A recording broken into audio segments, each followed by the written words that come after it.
ஓம் சாய்ராம். அன்பு சாய் சொந்தங்களே, ஒரு அழகான பிரார்த்தனை.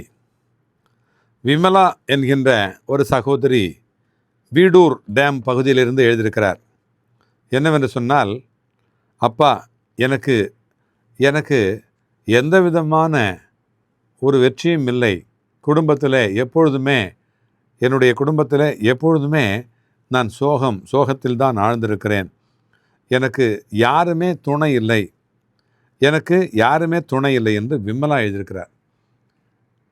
விமலா எழுதிய அந்த பிரார்த்தனைக்கு நாம் பிரார்த்தனை செய்து கொண்டு அப்பாவிடத்தில் அதற்கான பதிலை கேட்போம்.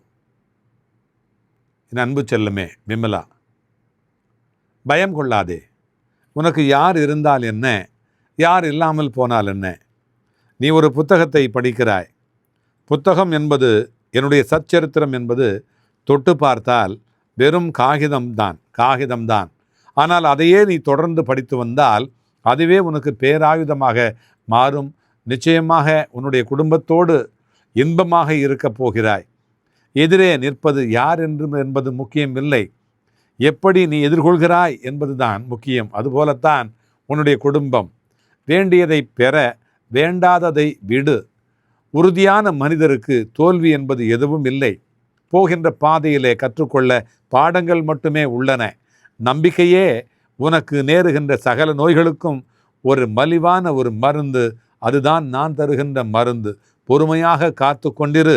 இங்கு கடைசி நிமிடத்தில் கூட மாறியாட்டங்கள் நிறைய உண்டு, மாற்றிய வேதங்கள் நிறைய உண்டு. காயங்கள் குணமாக காலமாக ஆகலாம்.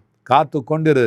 உன்னுடைய கனவுகள் நனவாக காயம் ஆற பொறுத்து கொண்டிரு.